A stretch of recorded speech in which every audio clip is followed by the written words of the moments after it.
Bonjour, good morning, buenos dias, and welcome back to the second day of the symposium. And we'll just move right into the panel for this morning, which is about renewing the foundations for rights in harmony with nature, the rights of future generations.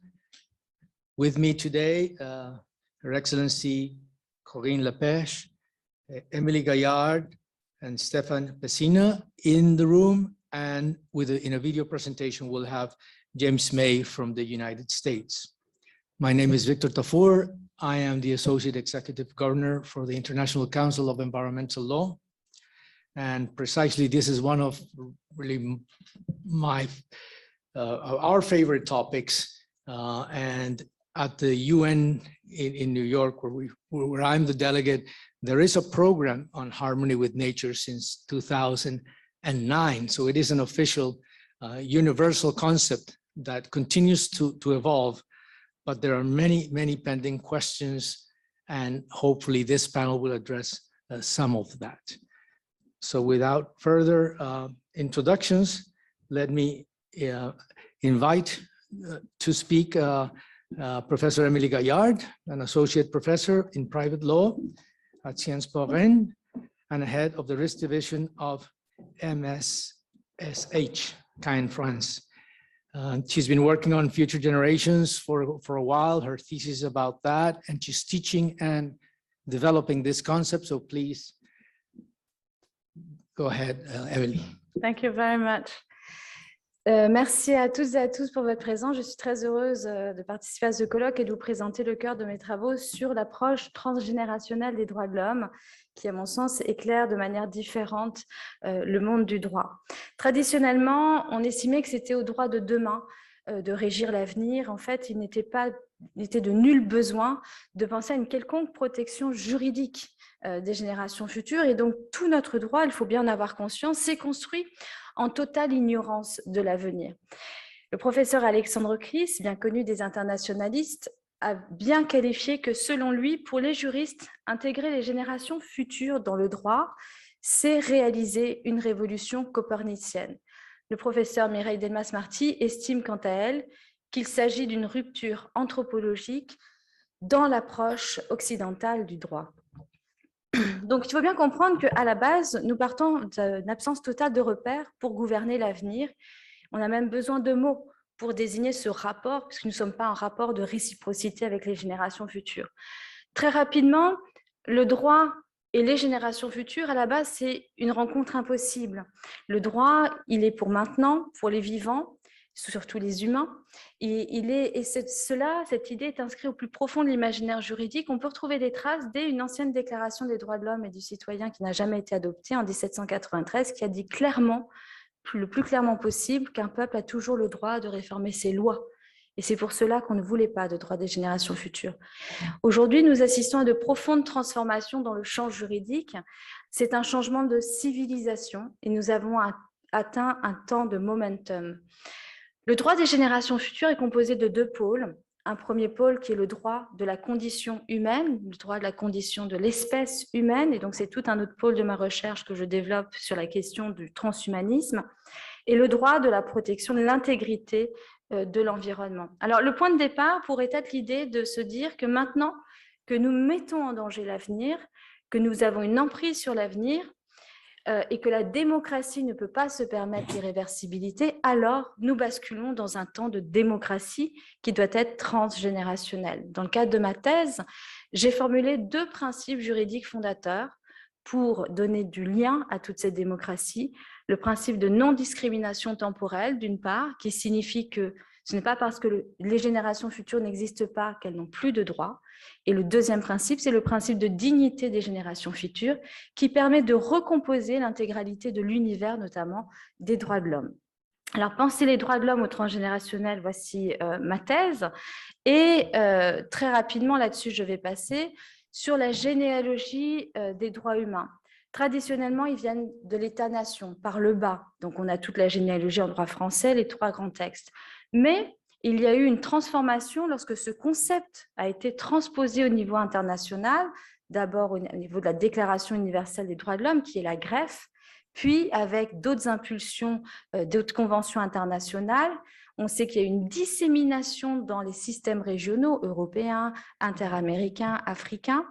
Et dans ce contexte de création et de co-création et de co-évolution des systèmes juridiques consacrés aux droits humains, se réalise cette profonde transformation. Je vais vous donner des exemples concrets maintenant. La première génération des droits de l'homme, les droits civils et politiques, concerne par exemple la liberté d'aller et venir. Donc, tout mon travail consiste à dire, voilà, maintenant, si on prend chacun de ces droits de l'homme, qu'est-ce que ça donne? La liberté d'aller et venir pour les générations futures. Si on veut la préserver durablement, ça veut dire être sûr que les générations futures puissent aller et venir sur des territoires qui ne les mettent pas en danger dans leurs conditions humaines. C'est le cas au niveau de Fukushima. Vous savez que même les robots ne peuvent pas se rapprocher du réacteur tant le corium est radioactif. Il faut se poser la question, et je fais un saut dans le cadre de la condition humaine, la liberté de penser. La liberté de penser, ça paraît évident.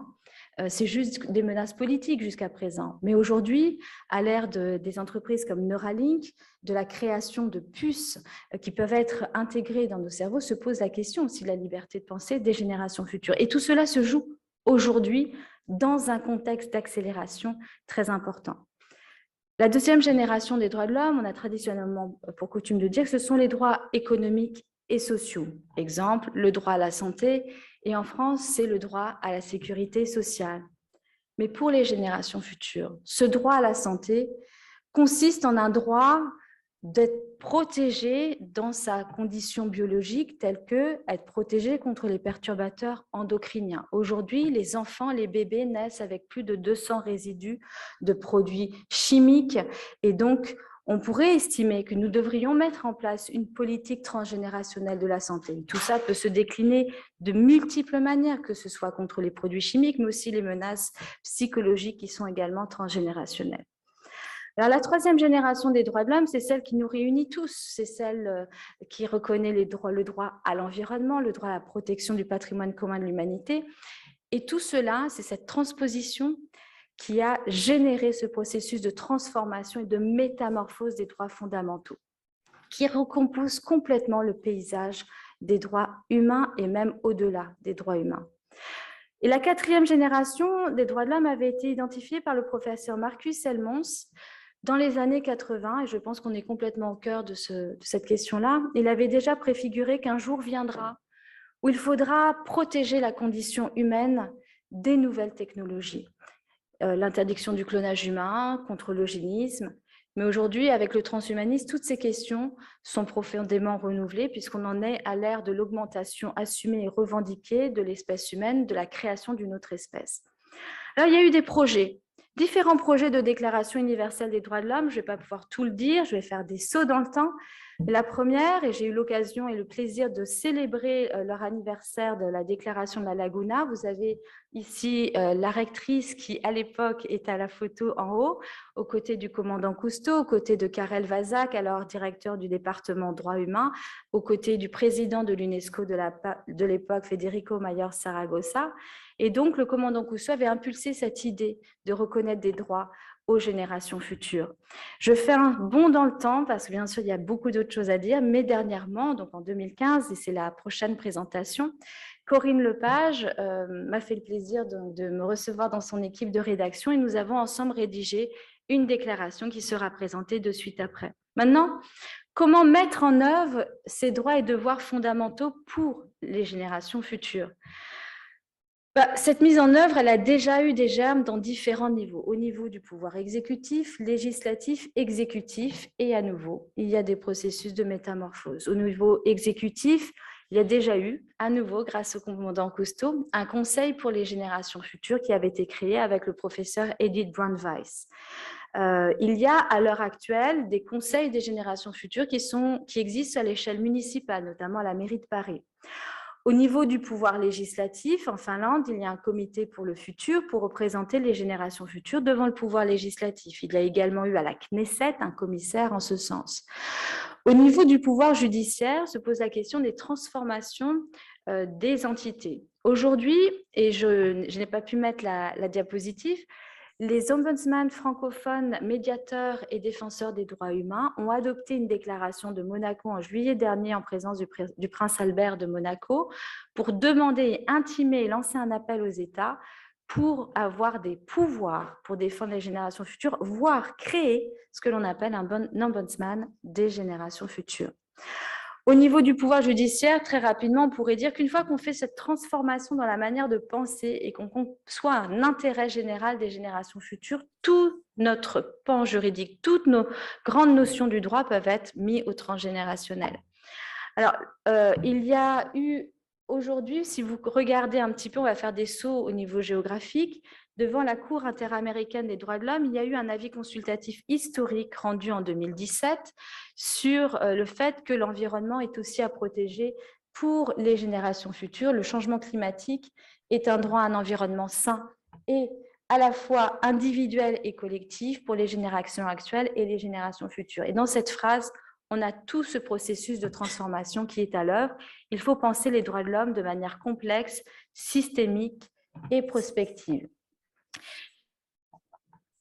Donc, c'est cette fameuse décision aussi historique en Colombie qui a reconnu les droits des générations futures. Et on a fait un saut véritablement, on va dire, qualitatif avec une jurisprudence constitutionnelle qui a été rendue fin avril par l'Allemagne, par le cours de Karlsruhe, qui a reconnu les droits et devoirs fondamentaux avec les générations futures.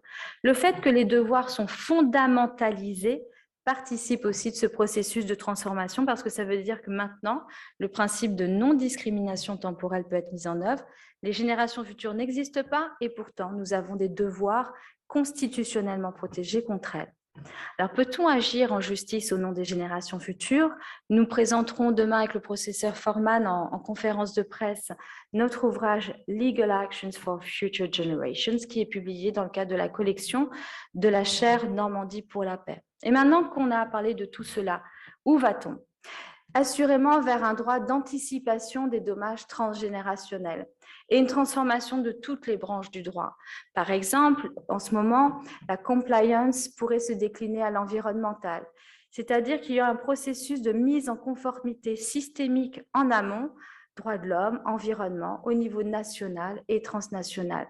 Puis il y a des nouveaux systèmes juridiques qui se mettent en place, des nouvelles chaînes d'obligations, l'obligation de vigilance environnementale, le principe de précaution, qui est un principe juridique dynamique, vise à anticiper les risques de dommages graves et donc transgénérationnels, le principe de non-régression environnementale. Et donc, on voit qu'il y a une forme de cohérence et de cohésion d'ensemble qui se met en place avec tous ces nouveaux concepts portés par les environnementalistes. Enfin, je pense qu'en France, nous avons dans le cadre de la Charte de l'environnement déjà tout ce qu'il faut pour donner déjà pleine et entière application aux droits des générations futures. C'est un droit qui a lieu et qui a vocation à être mis en place de manière locale, c'est-à-dire locale dès les municipalités jusqu'au niveau global. C'est un droit qui est à la fois individuel, qui peut être mis en valeur devant les juridictions nationales, mais aussi à l'échelle internationale et s'opérerait un saut qualitatif, puisque ce serait reconnaître les droits au niveau de l'humanité et on aurait aussi vocation à les faire reconnaître devant les juridictions internationales. Dans le cadre de cette conférence, il y a une motion 56 qui vise la création de la fonction de défenseur des générations futures. Donc, j'invite les étudiants du Master Génération Future et Transition Juridique à particulièrement la suivre. Elle a déjà été approuvée par vote électronique.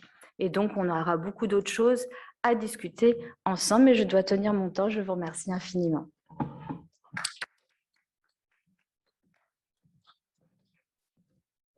Emily, thank you very much. Next, I will invite Madame Corinne Lepage to talk about the Universal Declaration of Rights and Duties of Humankind. She has a very inspiring career, impressive career, and I will not extend, the bio is there, but I would say just that currently she is chairing the Friends Association for the Universal Declaration of Human Rights. She also created and has shared since 2015 and currently also serves in the Association on Justice Pesticide. She's been a member of Parliament, Minister of the Environment, and has a terrific career that continues to inspire us. So please. Thank you very much. Merci beaucoup. Excellences, Mesdames, Messieurs, c'est un grand honneur et un grand plaisir pour moi de pouvoir m'exprimer devant vous. Et je veux dire ici toute ma reconnaissance à Émilie Gaillard, d'abord pour m'avoir invitée, ensuite pour avoir co-rédigé cette déclaration dont je vais vous parler dans un instant, et enfin pour être une ambassadrice permanente de la Déclaration universelle des droits de l'humanité. Ce texte s'inscrit totalement dans ce qui vient d'être dit et dans ce que Émilie a appelé la 4e génération. C'est un texte qui recueille de plus en plus de soutien parce qu'il est particulièrement adapté au temps présent et c'est ce que j'aimerais vous expliquer dans le temps qui m'est imparti.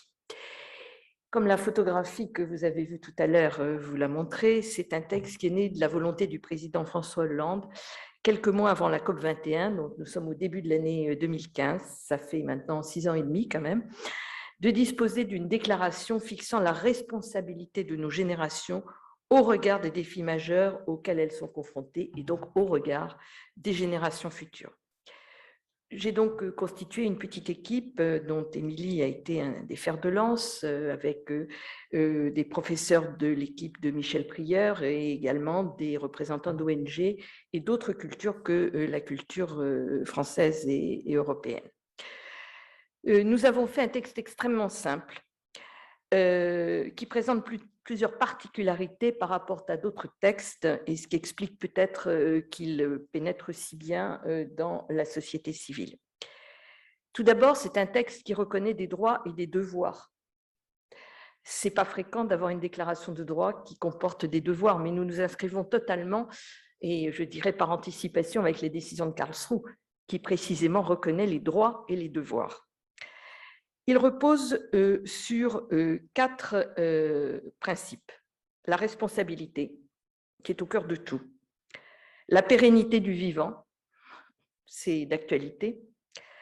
La dignité de l'humanité, qui est un concept repris de la Déclaration universelle des droits de l'homme et qui intègre le droit au développement. Et enfin, l'équité intergénérationnelle.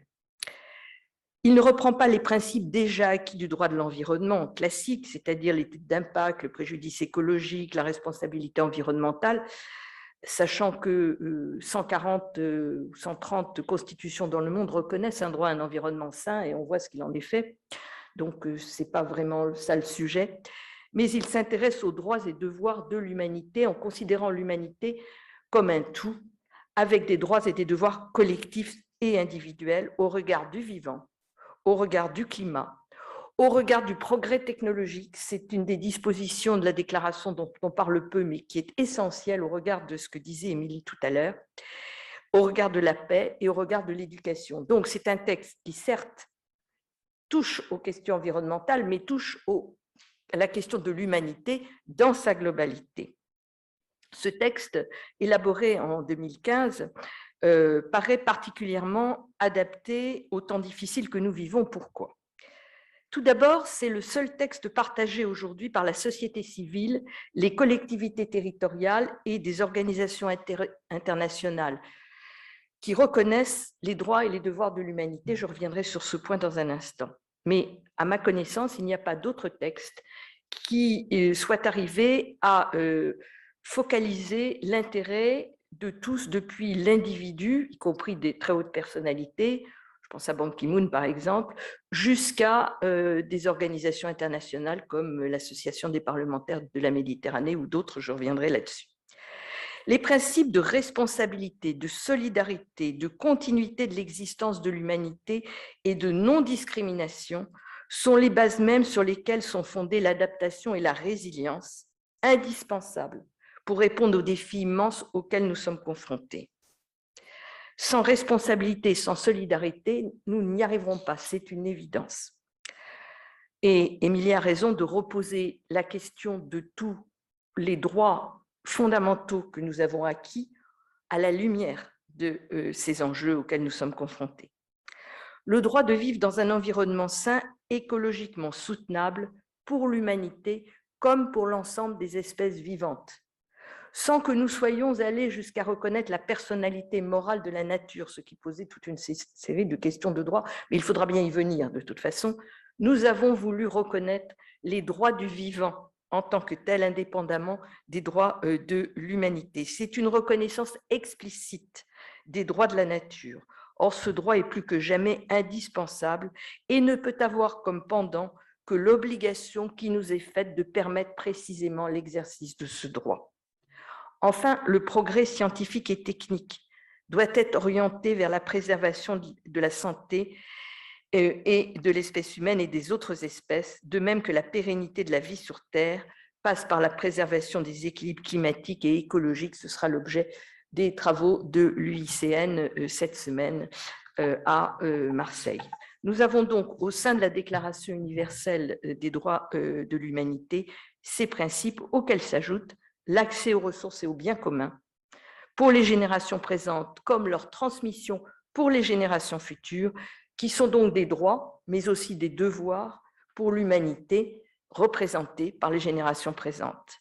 Enfin, les générations présentes et futures ont droit à déterminer librement leur destin, ce qui implique la prise en compte du long terme, et on retrouve la décision de Karlsruhe dont il a été question tout à l'heure. La diffusion de la Déclaration universelle des droits de l'humanité a beaucoup progressé, d'abord sur le plan doctrinal, avec un ouvrage rédigé par 16 professeurs de droit et dirigé par Christian Huguelot et Fabrice Picot, commentant chacun des principes ou un des articles de la Déclaration, de nombreux articles de doctrine publiés dans des ouvrages ou des revues et 3 colloques sur le sujet. Mais elle progresse également, et à mon avis c'est le plus important, dans les soutiens.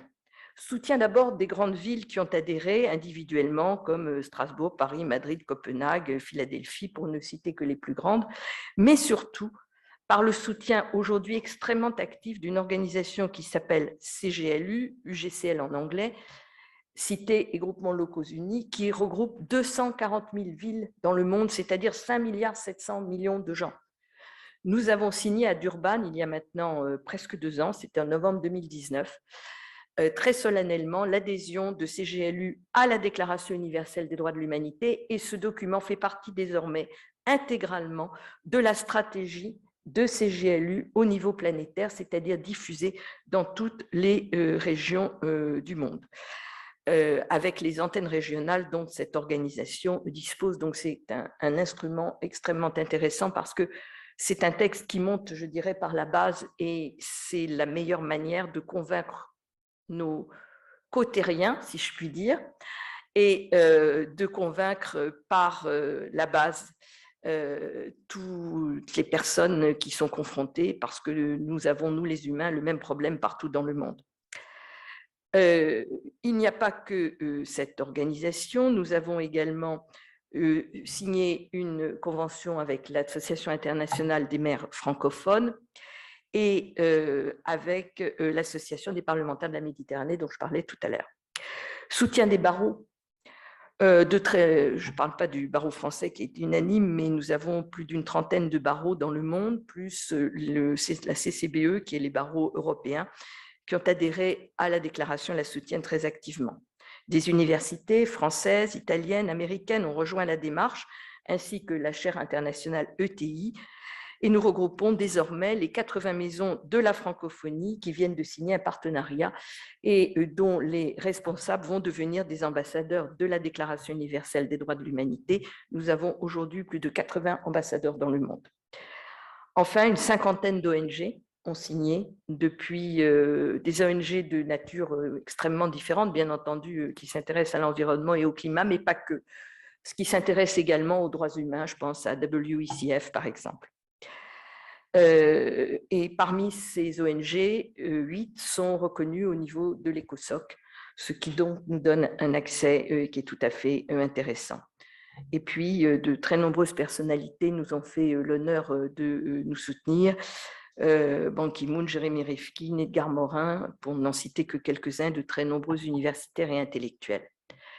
Nous sommes aujourd'hui dans cette phase qui consiste à faire adhérer le plus grand nombre possible de gens à ce texte, qui n'est certainement pas parfait, parce qu'un texte n'est pas parfait, mais qui a l'avantage de s'intéresser à tous les sujets dont j'ai parlé tout à l'heure de manière très simple, de manière très sobre. Nous avons, grâce à cela, une quarantaine de traductions aujourd'hui de la DDHU dans le monde, ce qui donc permet un accès extrêmement vaste. Et nous souhaitons vraiment que ce texte puisse servir de base à une accession à cette 4e génération des droits et devoirs de l'humanité, dont l'humanité a impérativement besoin si elle veut sortir de l'ornière dans laquelle elle se trouve. Je vous remercie de votre attention.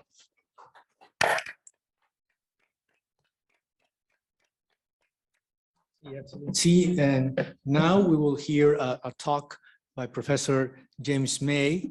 He's a professor at Widener University in Delaware Law School in the US. He has been working on global environmental rights, dignity rights, and he's the representative of ISIL on rights of nature. So I invite his talk.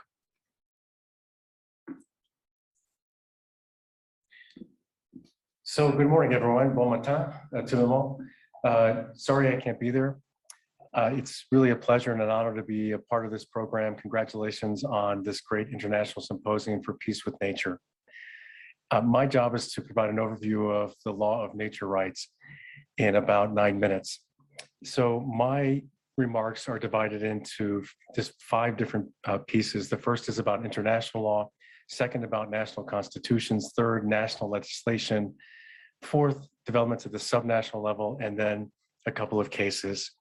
So there's been early recognition of rights of nature in international law, beginning with the UN Conference on the Environment, the Stockholm Declaration, that recognized both aspects of man's environment, the natural and man-made, are essential to his well-being and to the enjoyment of the basic human right to life itself. And then we upped the stakes with the World Charter for, you guessed it, nature in 1982. You know, what a prescient document this was, that recognized that every form of life is unique, warranting respect regardless of its worth. This idea that nature matters in international law. It's also been recognized more recently by the UN General Assembly in 2009. President Morales of Bolivia proposed that there be an International Mother Earth Day as April 22nd, and we still have that. And since then, sort of as a spark, the United Nations General Assembly, in a variety of ways, has advanced harmony with nature. In 2009, it adopted the first resolution, and we've had 11 more since then. In 2010, the Secretary General issued the first report on harmony with nature, and we've had 10 since then. And in 2011, the UN hosted the first interactive dialogue on harmony with nature, and we've had 9 since then. There's also just a brilliant expert report in 2016 on Earth jurisprudence, which has helped inform conversations about harmony with nature. Harmony with nature also matters for sustainable development. And indeed, the Rio Plus 20 makes reference to harmony with nature. And then again, the Agenda for Sustainable Development, the Sustainable Development Goals also address harmony with nature in Goal 12, Target 12.8. So harmony with nature matters in international law. It also matters at the national, constitutional, and domestic legislative level, primarily under the NOM of rights of nature. So Ecuador is still the only country on the planet that has adopted a constitution that grants or recognizes rights of nature through the concept of Pachamama. You have the language on the screen in front of you, but I'll just read part of it. But it hereby decides to build a new form of public coexistence in diversity and in harmony with nature to achieve a good way of living, the Sumac Kausi, and a society that respects in all dimensions the dignity of individuals and community groups. Several other countries have proposed to amend their constitutions to adopt rights of nature, including Sweden and Switzerland just this year. There's a lot more legislative developments than there are constitutional developments, including in Bolivia in 2010, which adopted a law a lot like the Ecuadorian constitutional provision recognizing the law of Mother Earth. And of course, you've heard already all about many of these other developments in New Zealand in 2014 for the Te Arawara, and in 2017 for the Wangari River, Belize, Uganda, Australia, and other countries have legislation that recognizes rights of nature. It's also proposed in many countries that there be federal legislation that recognizes rights of nature, including in just in the last couple of years in Argentina, El Salvador, Panama, Peru, and elsewhere. But that's not all. There's also developments at the sub-national level. Arguably the first municipality to recognize rights of nature was Tamaqua Borough in Pennsylvania in the United States, which was associated with with sewage sludge, which is dropping off, disposing of sewage sludge that was despoiling water and resources and biodiversity. So the state and federal governments weren't keeping up with it. So the city council, Tamaqua, in essence, the borough of Tamaqua, recognized legal personality to address of the ecosystem to address that. So other subnational entities have gotten involved since then. In the United States, there's lots of examples of this, including in Pittsburgh, Baltimore, Toledo, Santa Monica, and a whole variety of other places. In Mexico City, the state of Colima, the state of Mexico, and elsewhere, in Colombia, and Nariña, in Brazil, and Australia, and Canada, and Spain, and the United Kingdom, most recently in Derry City, are local action to recognize the rights of nature. But that's not all. Some courts are also getting involved in enforcing rights of nature. The first notable case that engaged in and recognized the rights of nature was the Vilcabamba decision interpreting the Ecuadorian constitutional provision in 2011. And since then, there are other examples, including just from last year. Colombia, leading example is for the Rio Atrato, where the federal court there, in essence, recognized the legal personality of the River Atrato to address mining practices that were just ruinous of a very important river system. And then it also recognized the legal personality of the Colombian portion of the Amazon and a variety of other river systems and parks. In the United States, there have been movements for legal personality recognition of the Colorado River and Lake Erie. More on that in a moment.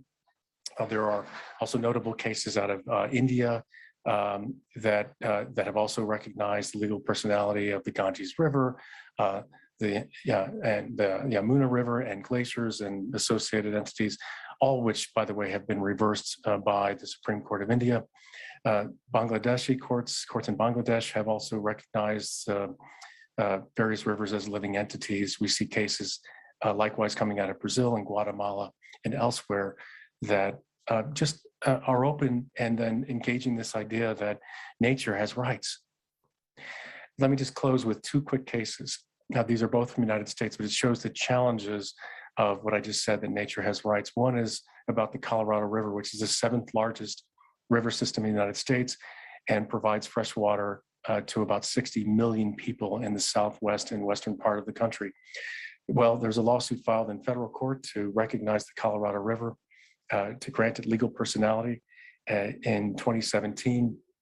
And the reaction from the state of Colorado was to threaten sanctions, punishment of the lawyer who filed that case. So the case was withdrawn. Another example is for Lake Erie. This is the city of Toledo, which after a problem of water pollution that was much like in Flint, Michigan, the city of Toledo granted legal rights to Lake Erie. And that also was thrown out by the federal court, in essence, finding that the law was unconstitutional under the Ohio Constitution. It was preempted by state law and had gone too far. So that law was thrown out. So across the United States, most rights of nature laws that have been challenged have been set aside. And across the world, the verdict is still out, but there's progress being made. Ken, thank you so much for this wonderful conference, and I hope that was helpful. Take care, everybody.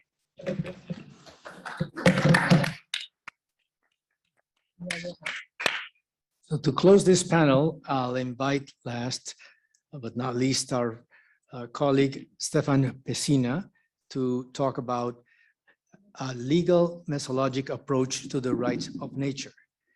He's a lecturer in private law at the University of Rouen, Normandy, and using the tools of complex thinking and methodology, which he will explain today. He analyzes the movements of personification and patrimonialization of the living elements. Thank you. Merci à Émilie Gaillard, merci au professeur Nicholas Robinson de m'avoir inclus dans ce programme. Merci aussi à la chaire Normandie pour la paix et à toutes les personnes impliquées dans l'organisation de ce très bel événement. Je pense en particulier, mais sans être exhaustif, à Laura Duarte et aux étudiants du Master Génération Future. C'est vraiment un grand honneur pour moi d'être ici présent et d'intervenir dans ce symposium. Alors, je vous propose une approche mésologique des droits de la nature. Qu'est-ce que c'est la mésologie? La mésologie, c'est la science des milieux. J'y reviendrai, j'essaierai d'expliquer au fur et à mesure. Je commence par une citation d'Einstein. On ne peut pas résoudre un problème avec le même mode de pensée que celui qui l'a généré. Mon intervention est d'ordre logique, ontologique et méthodologique. On a un besoin criant aujourd'hui d'une profonde réforme de la pensée. Dit autrement, nous devons changer de paradigme. On en a déjà beaucoup parlé. Dépasser le paradigme occidental moderne classique. Les peuples du monde entier sont conscients de la gravité de la situation de la Terre-Mère. Selon Karl Polanyi, par exemple, il faut un contexte intellectuel, philosophique et social bien particulier pour qu'une profonde transformation de la pensée puisse s'opérer. Pourquoi vivons-nous une époque critique? Pourquoi une telle réforme paraît-elle indispensable? Bien car nous vivons une crise climatique majeure, en même temps que nous assistons à la 6e extinction de masse du vivant. Nous assistons à une crise sans précédent de la biodiversité, alliée à une pollution massive des océans, sur fond de tensions hydriques accrues, et je ne suis pas exhaustif. Nombreux sont aujourd'hui ceux qui attribuent en grande partie cela au choix très anthropocentré de l'humanité. À l'opposé de cet anthropocentrisme, on trouve aujourd'hui de nombreux défenseurs du biocentrisme. Cette alternative opposant anthropocentrisme et biocentrisme est loin d'être indépassable. Il est en effet possible de réconcilier des positions antagonistes. Que faire donc face à une telle alternative? Je propose de trouver des solutions dans l'entre-deux, dans ce milieu que la logique formelle occidentale a si fermement évacué dès l'Antiquité, confère Platon notamment, en promouvant le principe du tiers exclu. On peut façonner des réponses au cas par cas, en puisant une solution sur mesure dans l'infinité des possibles que recèle ce fameux milieu. On promeut ainsi la logique du tiers inclus et non pas exclu. Reconnaître des droits à la nature est par exemple une idée qui mérite examen. Il y a des obstacles, des résistances, des contradictions apparentes, à n'en pas douter. Mais tout est contradiction en ce monde. Cela n'a jamais anéanti la créativité, résilience du vivant sur Terre. Il n'y a pas une solution universellement valable, mais autant de solutions à trouver et à refaçonner sans cesse en fonction des réalités, des contraintes, des besoins de chaque milieu de vie. Il convient de tenir compte d'une multitude de facteurs. On peut penser aux limites objectives, visibles et invisibles, comme la gravité, qui existe pourtant, et aussi aux dimensions métaphysiques, intelligibles, les cosmogonies des différents peuples, les croyances, les systèmes de valeurs, les mythes, lesquels ne cessent de s'élargir au fur et à mesure que l'être humain comprend l'intelligence du vivant non humain. Comment faire? On a besoin d'outils, on a besoin de méthodes. Je vous propose donc une double approche mésologique, active à la fois au plan logique et au plan ontologique, et doublement inspirée des travaux d'Augustin Berck sur la mésologie, science des milieux, je le rappelle, et des travaux d'Edgar Morin sur la pensée complexe. Au plan logique, il s'agit de dépasser le principe du tiers exclu et d'admettre le quart-lemme ou silemme, cette fameuse 4e proposition du tétralemme, dont l'ordre traditionnel présenté par le moine, philosophe et bouddhiste indien Nagarjuna au tout début de l'ère chrétienne, a été revisité et modifié par le philosophe japonais du XXe siècle, Yamauchi Tokoryu. Il semble utile de s'inspirer ainsi des philosophies asiatiques et de les métisser avec les philosophies occidentales. Cela permettra alors de dépasser les principes et les conséquences du dualisme cartésien qui irrigue en profondeur ce fameux paradigme occidental moderne classique. Le but est de penser conjonction, reliance, sans nier l'intérêt de la disjonction. La dialogique, par ailleurs développée par Edgar Morin, va dans le même sens. Accepter la bi-affirmation, on peut être à la fois A et non A, c'est accepter des situations qui mêlent des logiques, des situations antagonistes, concurrentes, complémentaires. Au plan ontologique, aujourd'hui, dans les doctrines des droits de la nature, cette dernière est souvent considérée comme un incapable au sens du droit. Un incapable qui a besoin d'être représenté par un être humain. C'est une première étape. La prochaine consisterait à considérer la nature au même plan que les êtres humains. La nature pourrait être reconnue comme la digne interprète de ses besoins propres, celle qui trajecte le sujet S, c'est-à-dire ce dont il s'agit, en tant que prédicat P, celle qui fait exister S, ce dont il s'agit en tant que prédicat, c'est-à-dire une forme de qualification. Une synthèse et une contextualisation de ces idées pour terminer. Il s'agit de raisonner donc au niveau local, sans oublier de s'organiser à un niveau global, mondial, terrestre, dans la dynamique des interactions complémentaires et antagonistes de ces divers éléments irrémédiablement liés. Je récapitule. Nous avons besoin d'une gouvernance mondiale qui pose, affirme et protège de grands principes pour permettre une vie harmonieuse, sobre et respectueuse de la Terre et de tout ce qui existe sur la Terre. C'est l'approche globale, holistique. Nous avons aussi besoin de faire confiance aux savoirs locaux, à la gouvernance locale, en respectant les contraintes de chaque milieu de vie. Il importe en effet de reconnaître le singulier et le concret, comme le dit Edgar Morin, en fonction d'une certaine histoire et d'un certain milieu, comme le précise Augustin Berg. Raisonner au niveau du milieu, comme nous l'enseigne Watsuzi Tsetsuro ou Jacob von Uexküll, permet de trouver sa place. Augustin Berg parle de médiance, dans un présent en mouvement et évoluant, tout en nous faisant évoluer perpétuellement, de façon récursive. C'est une logique de boucle. Comme le nuance Edgar Morin, Augustin Berg parlant à ce propos de trajection. Ce qui importe en développant une pensée complexe, c'est donc d'apprendre à vivre avec l'incertitude et à l'affronter. La pensée complexe est essentiellement la pensée qui intègre l'incertitude et qui est capable de concevoir l'organisation en articulant ordre et désordre, cosmos et chaos. C'est bien ce que nous faisons, je crois, c'est bien ce qui est au cœur de nos discussions depuis hier.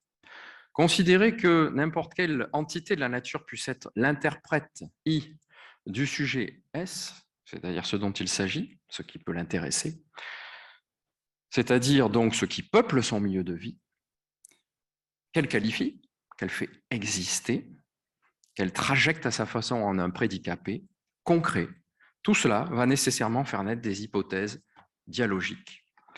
Les êtres humains, A, grand A, sont considérés dans le champ du droit comme les seuls dignes de bénéficier de la personnalité juridique, et ainsi d'être des sujets de droit, imposant leur point de vue à tout le reste du monde.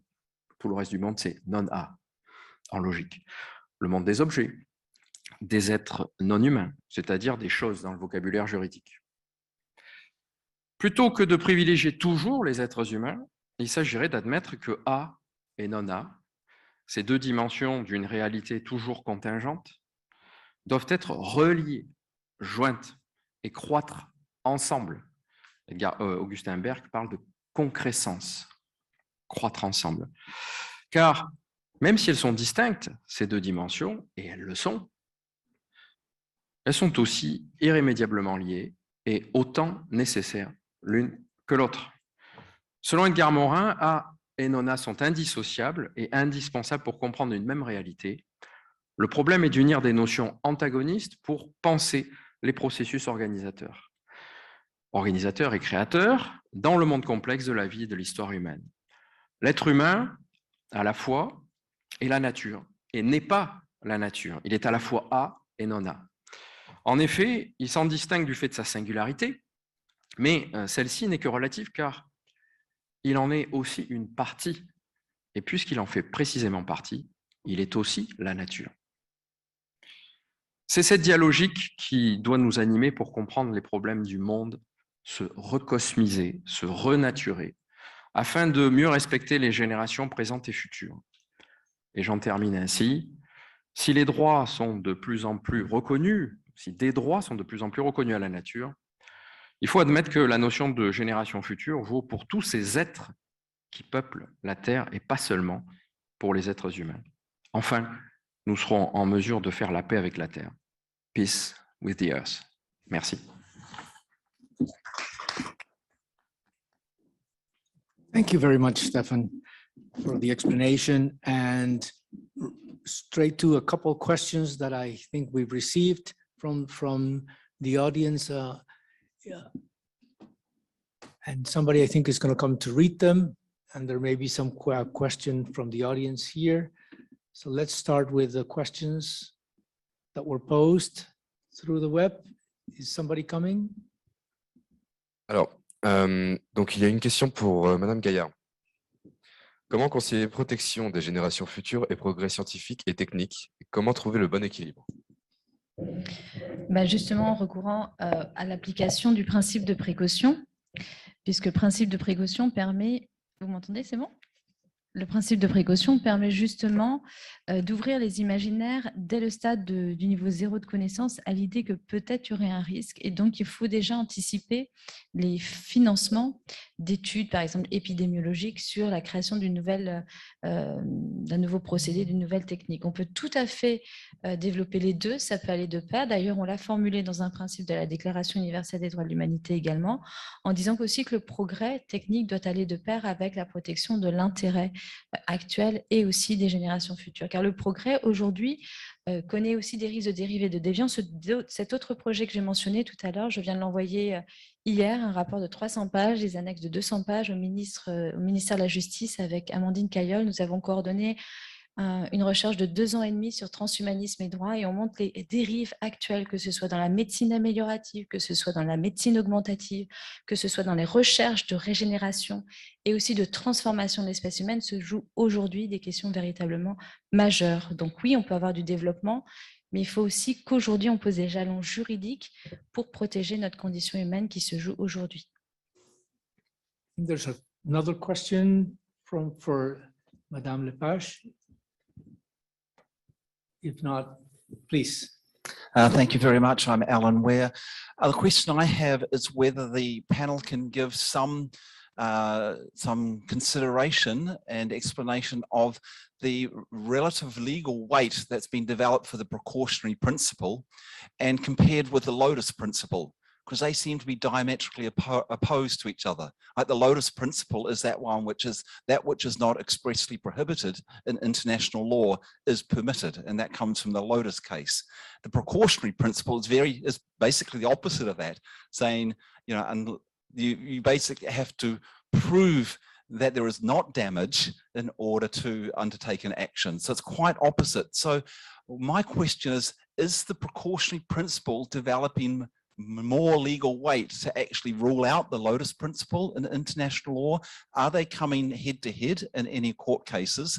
And I know one example was the nuclear weapons case in '96, where the court really came down on the side of the precautionary principle with regards to nuclear weapons, but that's one particular incident.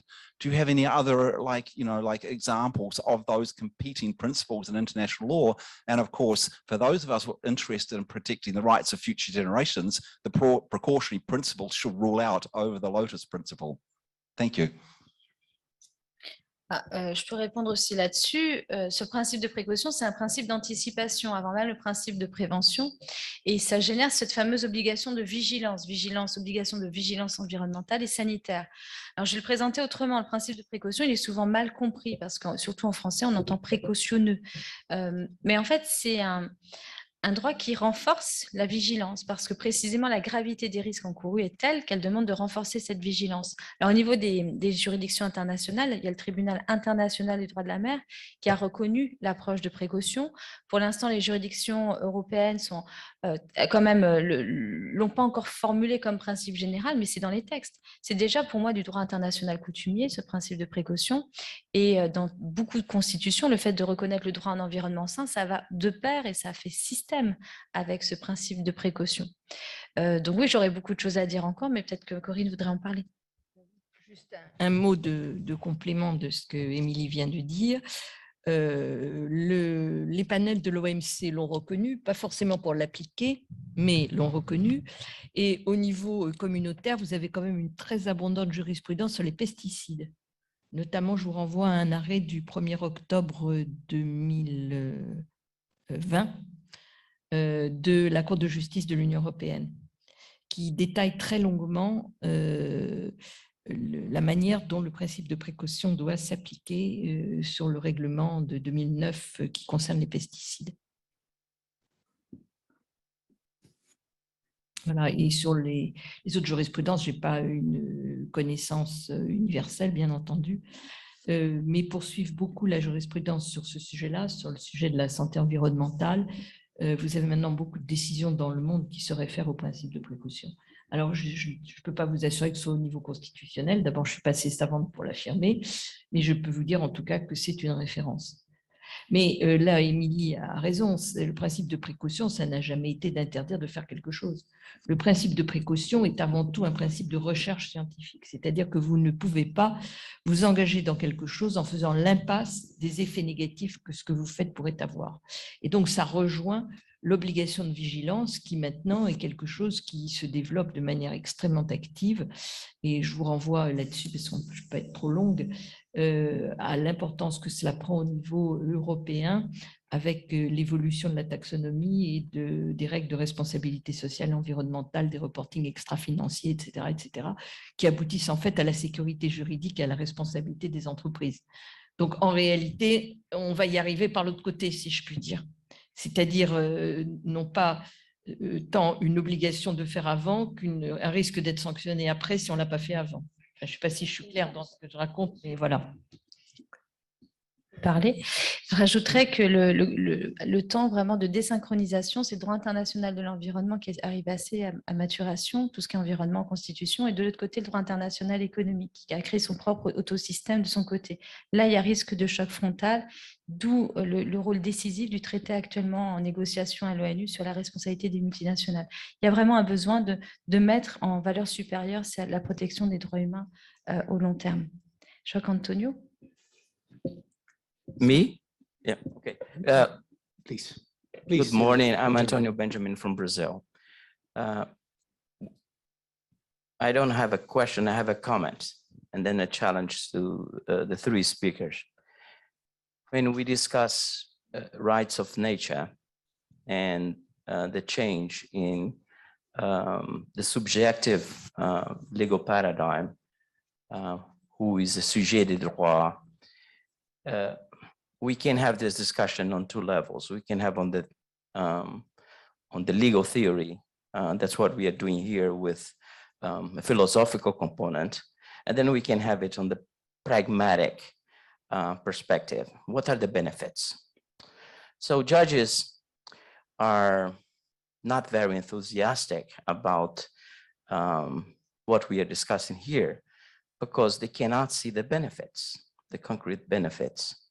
And I think it's important that the panel, if the panel can spend 2 minutes explaining what the benefits are, other than access to justice, broadening up, standing to sue, other than the symbolism of changing the legal paradigm. This is being recorded and judges will be watching.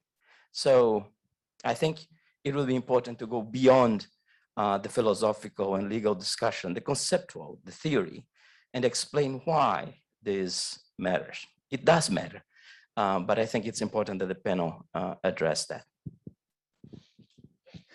Who in the panel would like to tackle the challenging torpedo that just sent Justice Benjamin?